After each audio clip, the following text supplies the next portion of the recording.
Mukhtar ibn Abi Ubaid Thaqafi was one of the Tabi'un, a leader of Kufa, and the leader of the uprising for the vengeance of Imam Hussein, peace be upon him. According to historical accounts, during Imam Hussein's uprising in the event of Ashura, Mukhtar was imprisoned by Ibn Ziyad and couldn't participate in the event of Karbala.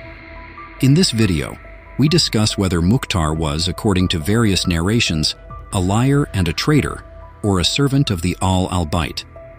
We also examine whether Mukhtar's rule was legitimate or not. At the end of the video, we talk about Mukhtar's most important title, who gave it to him and why. Lastly, we discuss how Mukhtar passed away. One of the controversial issues regarding Ashura is whether Mukhtar's rule was endorsed by Imam Ziyad, peace be upon him, or if Mukhtar established his government without the Imam's permission and with the intention of ruling over the people. Interestingly, there are narrations that describe Mukhtar as a liar, destined for hell, and cursed by the al-Bayt. In one narration, it is said that on the Day of Judgment, while Mukhtar Thaqafi is being tormented in the fire of hell, the Prophet Muhammad crosses the bridge of Sirat without paying attention to Mukhtar. Following him, Imam Ali and Imam Hassan also cross the Sirat without noticing Mukhtar. Then, when Imam Hussein reaches the middle of the Sirat, Mukhtar, who is suffering in the fire of hell, cries out, "O Aba Abdullah, I sought vengeance for you." At that moment, the Prophet Muhammad says, "O Hussein, answer him." And Imam Hussein comes and saves Mukhtar from the fire of hell. The narrator asks the Imam, "Mukhtar served the al-Bayt greatly and avenged the blood of Imam Hussein. So why was he in hell?" The Imam replies, "Because there was a love in Mukhtar's heart other than the love for Ali." In addition to this strange narration, there are many other narrations that condemn Mukhtar, describing him as a traitor to the al-Bayt and a liar. For instance, it is said that Mukhtar Thaqafi sent 20,000 dinars to Imam Ziyad, and the Imam used this money to repair ruined houses.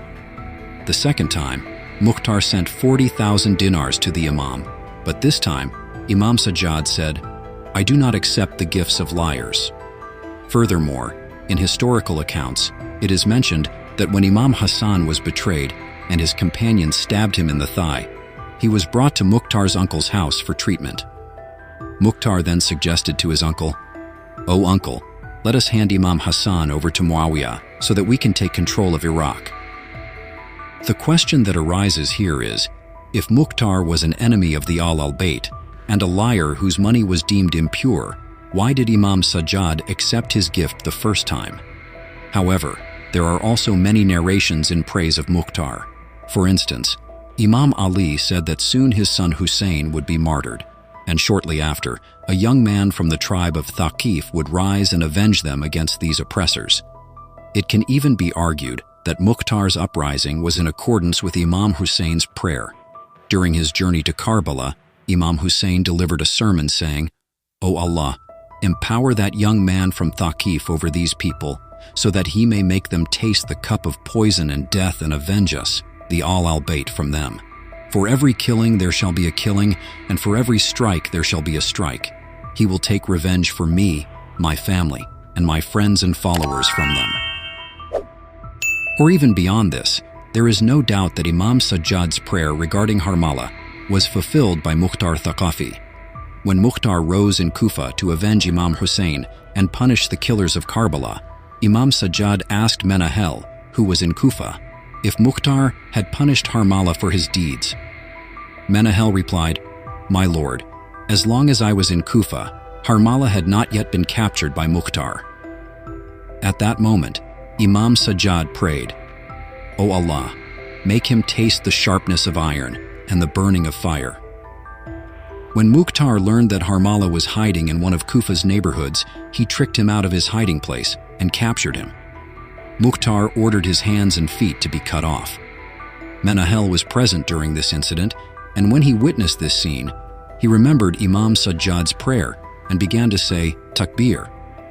Mukhtar asked why he was saying takbir, and Menahel explained that he had been with Imam Ziyad, who had prayed, "O Allah, make Karbala taste the sharpness of iron and the burning of fire."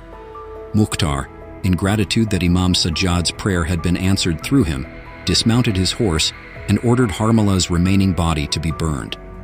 By the time Mukhtar finished his prayer of gratitude, only a pile of ashes remained of Harmala. But the important point of this video is to answer the question, did Mukhtar have permission from Imam Sajjad, peace be upon him, for his rule, or did he establish a government that was not endorsed by Imam Sajjad? In truth, various judgments have been reported in Shia and Sunni books, and it can be summarized that Mukhtar was indeed endorsed by Imam Sajjad. For instance, in the Book of History by Tabari, it is narrated that when the leaders and elders of Kufa heard about Mukhtar's uprising, they had the same question about whether Mukhtar's government was endorsed by the al-Bayt. Therefore, they went to Muhammad ibn Hanafiya, the uncle of Imam Sajjad, and his representative, to know the opinion of the Imam and the al-Bayt regarding this uprising. Muhammad ibn Hanafiya told the leaders of Kufa, "Let's go to Imam Sajjad to know his opinion." Imam Sajjad, in response to the question from the leaders of Kufa about Mukhtar's government and uprising, said, "By God, if a black slave rises to avenge our blood, it is obligatory for every Shia to support him." Then he turned to Muhammad ibn Hanafiya and said, "O uncle, I appoint you as my representative in the matter of avenging the blood of Hussein. Do whatever you see fit." Well, from these narrations, it is clear that Imam Sajjad and his representative Muhammad ibn Hanafiya gave Mukhtar permission to rise.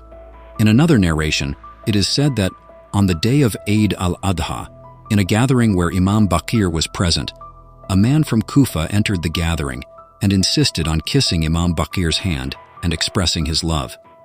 The Imam asked him, "Who are you?"